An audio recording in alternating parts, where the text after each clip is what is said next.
Hello and welcome back to the another episode of the Hindu News Analysis. Well, the date is 22nd August 2025, and in this video we are going to discuss some articles which are very much relevant for your preparation. But before we will start our discussion, I would like to give you the template which we are going to follow while discussing these articles. The first thing which I want to highlight here that in today's video we are going to discuss 6 articles, and with respect to these 6 articles, what our approach will be. First, we will try to understand the summary of the article. What does this article is about? What does it want to convey here? What are the key features of the article? And what are the key points? Then we will look at the key points. First, we will look at the crux of the article, then the key points. What are the factual points in the article which can be important for your prelims exam or mains exam, which you have to note down. And then the third, we'll look at the possible prelims or mains question if possible. So this is what our approach would be with respect to these articles, with respect to which we had brought today here. So with this, I would like to mention one more thing, that if you want to get the PDF of this video, please do mail me at salvation UPSC 136@gmail.com. Mail me at this address. You will get the you will get the PDF of this video. So with this, let's start our discussion without any delay now. As you can see here, the title of the article, it talks about the justice is not about teaching someone a lesson. So what is this article about? Let's try to understand it.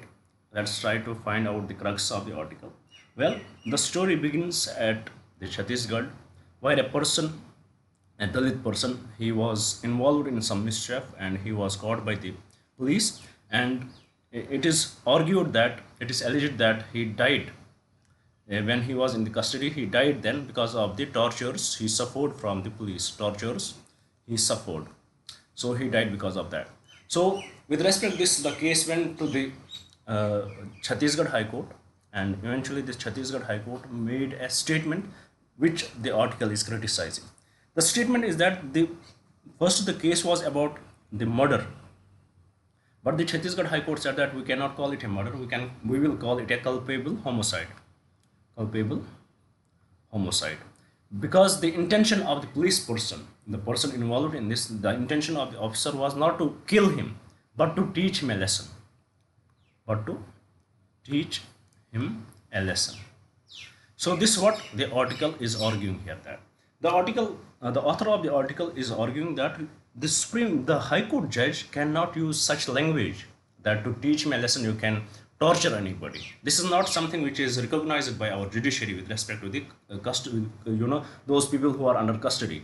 Because if this would be followed, it will lead to further further atrocities faced by them. It would lead to further killing of these these people who are under custodies. It will lead to further torture of these people. And also, when anybody is under the custody, it is not something that police should beat him, police should torture him. And with respect to that, we have the clear cut guidelines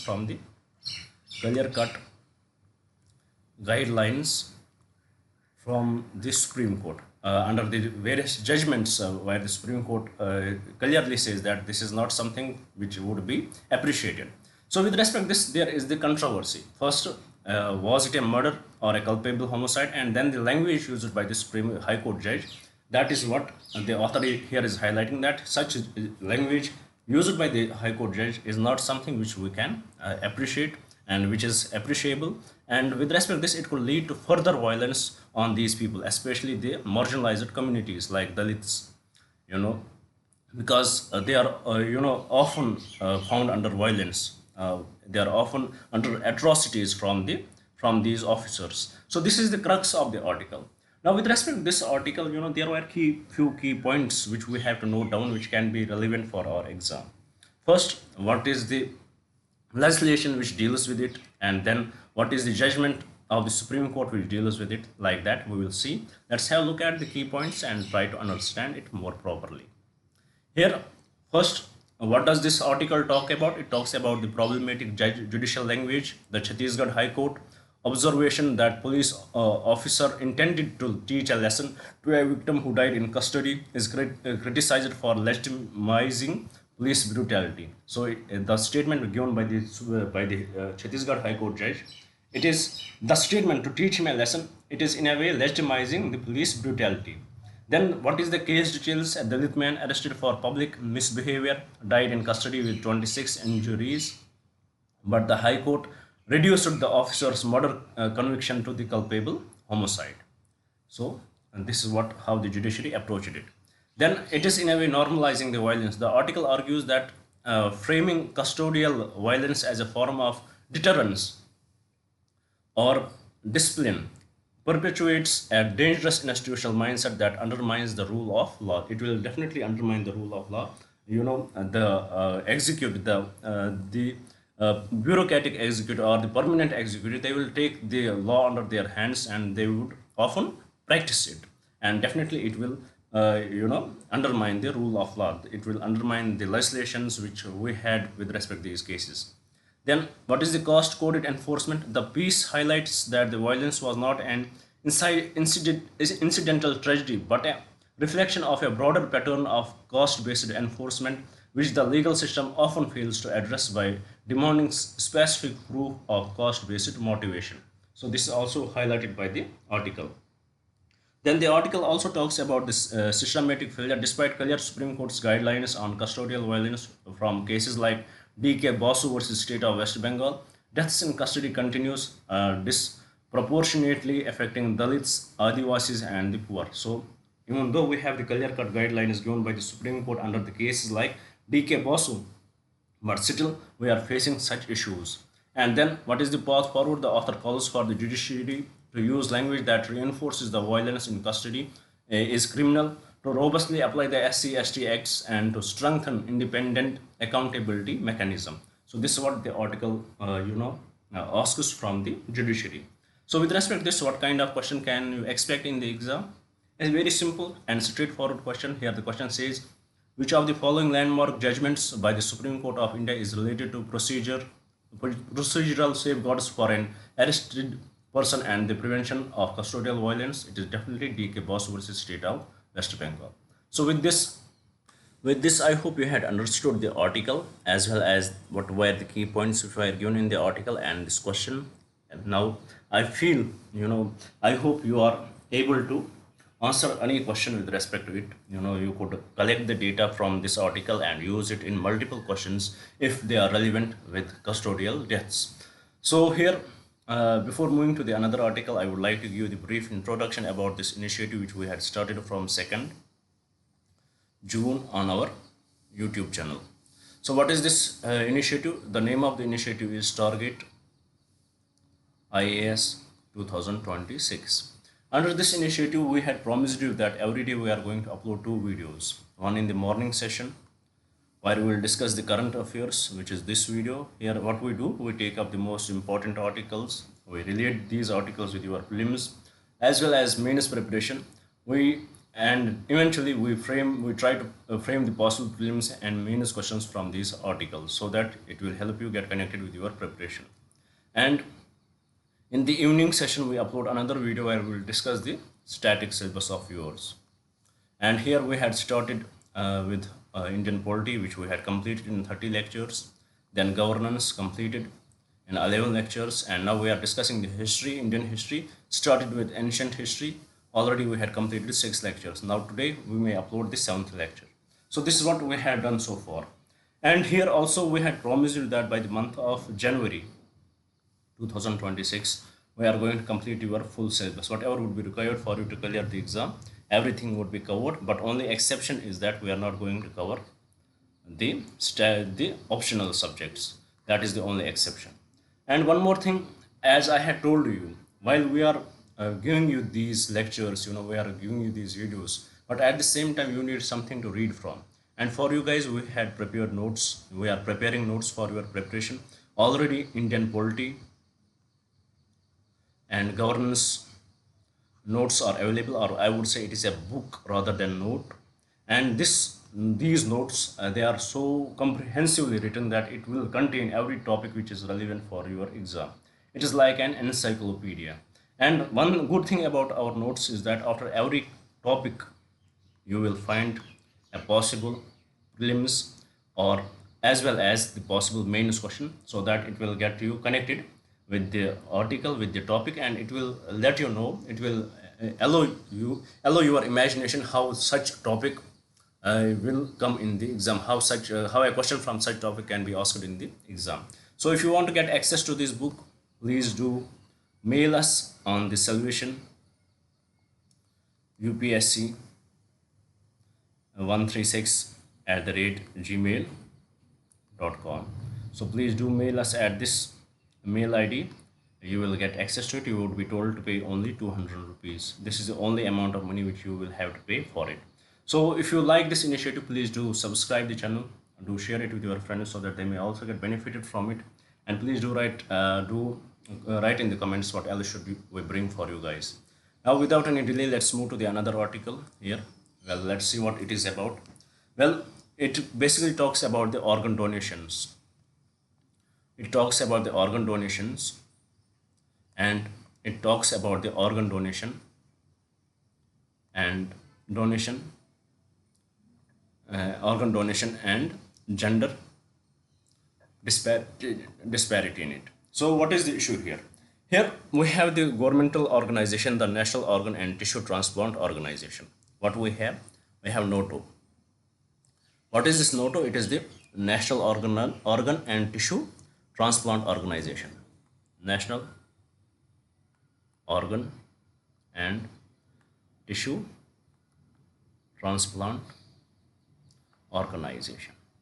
It is a governmental organization, and it has given us the directive. What is the directive? It has confined the data, and according to data, it has shown that there are 63% donors, those donors who donate their organs. 63% of them are the women. But when it comes to the receivers, who are the receivers of these donors, who are the beneficiaries of these organs, it is 70% of the beneficiaries are the men. So definitely, when the donors are women, they are the more. There we see the maximum number of women are donating, and when it comes to receiving these organs, who gets the benefit of these organs, it is mostly the men. So it is almost more than 70% are the men. So definitely there is disparity. Definitely it shows that the patriarchal mindset is still prevailing. Patriarchal mindset is still prevailing, and this patriarchal mindset, if we look back into the history, it was from 1000 BCE onwards when it started, when it matured in our civilization, and it is still there. And this shows that how women are more vulnerable, than men. How women can be forced to go for the organ transplant, and at the same time, when there would be the choice to save either woman or man, preferably they will try to save the men. So definitely there is this patriarchal mindset still there, and also there are certain misunderstandings with respect to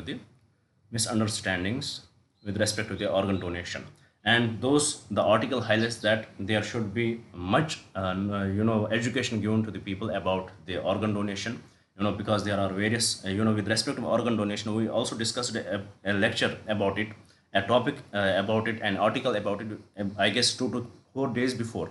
So it should be given, this education should be given to the children from the school age. It should be advertised so that these misunderstandings which the people have with respect to it, the belief system they have related to it, it can be neutralized. So this is what the article here highlights. With respect to this, let's have a look at the key points now, and then try to find out what is it actually talking about. First, it talks about the gender disparity. Women in India are disproportionately high living organ donors, which is 63.8%, but are significantly underrepresented as recipients. Only 30.2% are their reception. So then, NATO intervention to address this, the National Organ and Tissue Transplant Organization has directed that the women patients and relatives of deceased donors receive priority in organ allocation. So they should receive the priority in organ donation. It has argued that it has given this direction.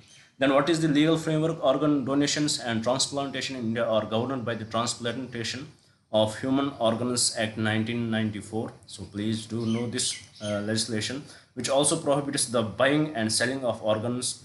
So it prohibits the buying and selling of the organs. NATO is the apex body overseeing this process. So it is the apex body which oversees this process.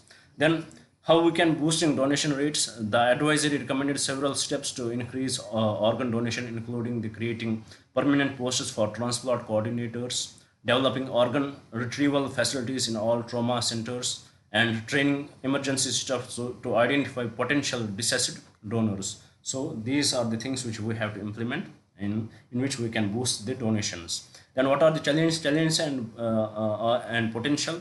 Despite a huge demand, only a fraction of required transplants take place annually due to lack of awareness. A single donor can save up to 8 lives. This is what the article highlights here. So with this, I hope you had understood the disparity, the role of NATO, and the legislation which deals with the organ transplant.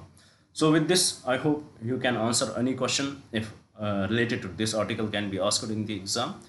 Here we had brought an example question. Let's see how we can deal with it. Here the question says, with reference to the organ transplantation and donation system in India, consider the following statement. The National Organ and Tissue Transplant Organization is the apex body overseeing organ donation. Correct. The Transplantation of Human Organs Act 1994 allows organ donations only by live donors. That is incorrect. Third, a significant greater disparity exists with women being a majority of living donors but a minority of recipients. That is true. That's what we discussed from the article. So with respect to this, the correct answers are on statement 1 and statement 3, and from the code given below, the correct code would be option B. With this, I hope you had understood this article as well. Now let's move to the another article and see what does it talk about. Well, here the article talks about the ugly side of India's unregulated cosmetology clinics. Cosmetology clinics. So it talks about the ugly side of it because they are unregulated. They are, for example, what are the prevalent issues presently which are concerning the men and women? For men, it is the hair loss. Nothing can depress a man than the hair loss. If they will see the hair loss, they get really depressed, and I'm also the victim of it. And for the woman, it is the beauty standards. And the market, the people know it. So with respect to this, it is easy to manipulate the person who is suffering from such issues.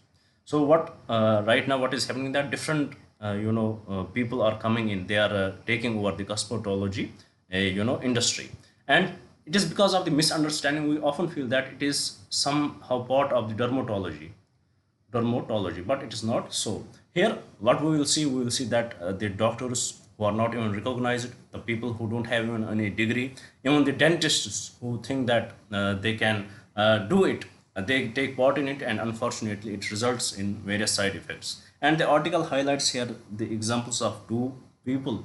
One who is suffering from tissue eating bacteria.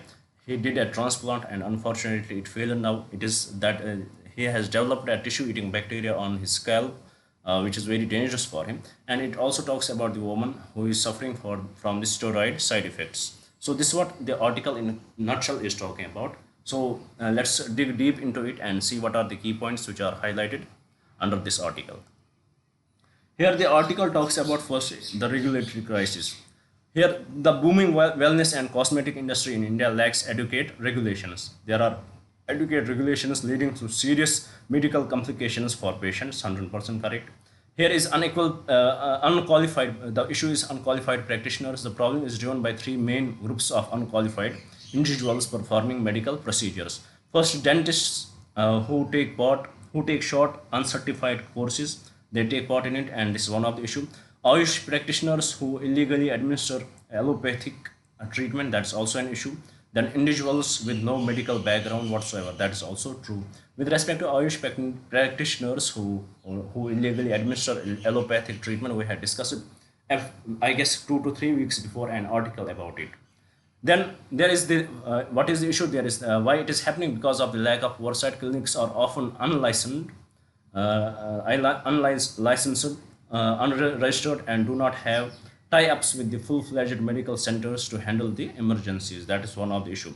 Then also there are misleading terms. The terms cosmetology just is frequently misused to confuse the public, as cosmetology is a non-medical field related to beauty care, not dermatology. So this is the confusion which is in the public. Because of that, they get manipulated.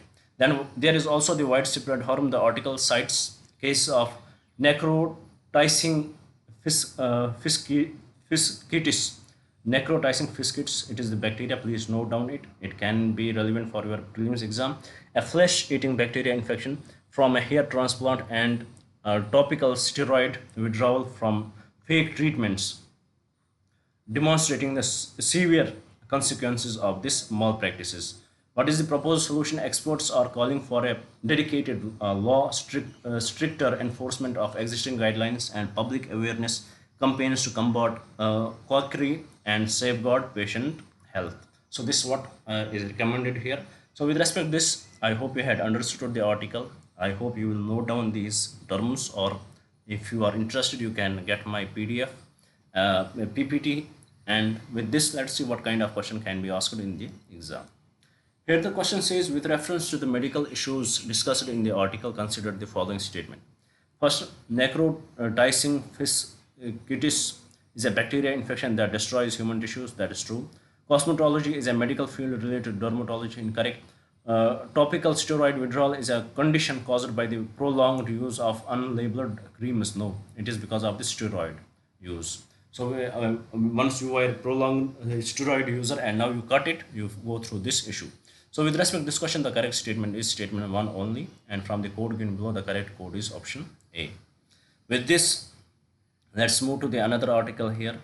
Well, it talks about again the simplified two-rate GST structure. It gets the group of ministers which is under the GST Council.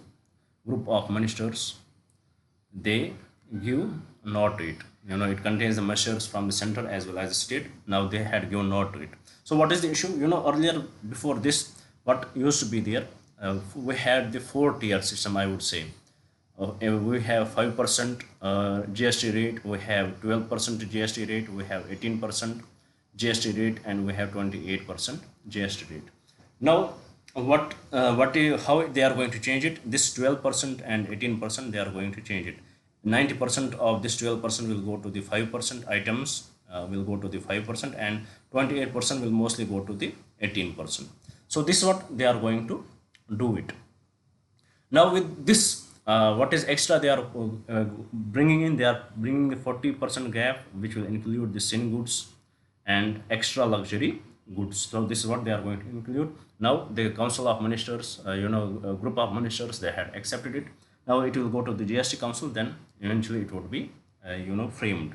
So with respect to this, let's have a look at the key points what are given in the article. Here, what does the article talk about? It talks about the proposal accepted. A group of ministers has accepted the center's proposal to simplify the GST structure from 4 slabs to 2 slabs. New tax slabs are the 12% and the 28%. GST slabs will be eliminated, leaving just the 5% and the 18% slab, which we discussed for most goods and services. Approximately 99% of items from the 12% slab will move to 5% slab, and around 90% of items from 28% slab will move to the 18% slab. Then what is the new top rate? A higher 40% slab is proposed for a few luxury, aid and sin goods, but the compensation cess on these items would be removed. So compensation cess would be removed. Then what is the potential impact? The move is expected to provide relief to consumers and small businesses and potentially boost consumption and economic growth. When people have money in their hand, it will definitely increase the consumption and it will eventually lead to the economic growth. But the states have expressed concerns about the potential for revenue loss and are requesting a compensation mechanism. So these are the concerns from the state. They are expecting that it may lead to the revenue loss, and now they are requesting for a compensation from the center. So with this, I hope you had understood the article. It is second time we are discussing this. So with respect to this article, let's see what can be the question asked in the exam. Here the question says, which of the following statements about the proposed GST rate rationalization are correct? The proposal recommends eliminating the 12% and 12% tax slabs. True. A new tax 40% slab is proposed for all items previously taxed at 28%. It is incorrect. The compensation cess will be retained on all goods for to ensure states are compensated for revenue loss. No, it is not there. So with respect to this question, again the correct answer is option 1 only, and from the code given below, the correct code would be option A, which is 1 only. So with this, let's move to the another article and have a look at it. Well, it is about the Dal Lake, as it is going to host the first ever Khelo India Water Games. First ever Khelo India Water Games. If you look at the previous Olympic which we participated in, how many medals we got from it? How many gold medals? Definitely, we did not got any gold medal from the previous Olympics. So with respect to that, there was huge discussion. We are investing in our athletes, but unfortunately, we are not able to get it. So in this regard, the Khelo India, this was proposed, and in under this Khelo India Water Games, it is first time going to be held at Dal Lake. So under this, the idea is to target the 24 gold medals, 24 supports which in which which are the part of the Olympic. The idea is to promote this so that we will train our athletes for the Olympics, and it will act as a talent hunt for us. So with respect to this, in this the first ever Khelo India Water Games, which is hosted in Dal Lake, almost more than 400 players are taking part of. More than 400 participants are there from the 36 from all the states and UTs will take part in it, and they will try to showcase their talent. So with respect to this, let's have a look what are the key points given in the article. Here the article, it highlights the historic event. The Srinagar's Dal Lake is hosting the inaugural Khelo India Waste Water Sports Festival, the first open age consolidated championship for these sports. What is the mass participation? Over 400 athletes from 36 states and union territories are participating in the 3-day event. It would be the 3-day event. Then what is the focus? It is the Olympic focus. The festival features 24 Olympic events across the 3 disciplines: rowing, kayaking, and canoeing, with a goal of boosting India's Olympic performance in these sports. Then what is it will act as a talent hub, talent sporting. The event is crucial for unmasking talent, particularly in Jammu and Kashmir, and building a strong pool of athletes for international competitions. Then what is the largest contingent? Madhya Pradesh has sent the largest team with 44 athletes, followed by Haryana, Odisha, and Kerala. So this may be relevant for what? For the PSC exam of Jammu and Kashmir, JKPSC. So if any student is watching from Jammu and Kashmir, these statements may be mostly important for you, rather than the whole crux of it. The summary of the article is important for UPSC aspirants, and information too, but it is more specific to Jammu and Kashmir. So here, what kind of question we can expect from it? Here the question says, with reference to the first ever Khelo India Water Sports Festival, consider the following statement. First, the event was hosted at the Dal Lake. Correct. Athletes competed in a rowing, kayaking, and canoeing. That's true. Canoeing. A total of 24 gold medals were contested across 24 Olympic events. That's also true. So the correct statement is option D. With this, let's move to the last article of today's discussion, and let's have a look at it. What does it talk about? Basically, it is a picture of the Astamudi Lake in Kollam. So let's see what is the significance of the Astamudi Lake. Here the question says, the reference of Astamudi Lake. With reference to Astamudi Lake, consider the following statement. It is a Ramsar site and the largest wetland ecosystem in the state of Kerala. Indeed, it is a Ramsar site, but it is not the largest. It is the second largest wetland ecosystem in Kerala, with the Vembanand coal wetland system being the largest. So this is the second largest. The lake is a key component of the Kollam Alappuzha Inland Waterway. That's true. It is located in the Kollam district and is known for its distinctive palm-shaped structure. That's also true. So, with respect to this question, the correct statement is statement 2 and statement 3. And from the code given below, the correct code would be option B. With this, we complete our today's discussion. I hope you would have liked the video. I hope you would share it with your friends, and I definitely hope you would subscribe the channel. Thank you for staying with me. Thank you very much, and have a nice day. And please do mail me at salvation UPSC at 136 at the rate gmail.com. So please, no spaces, to mail me at this mail ID,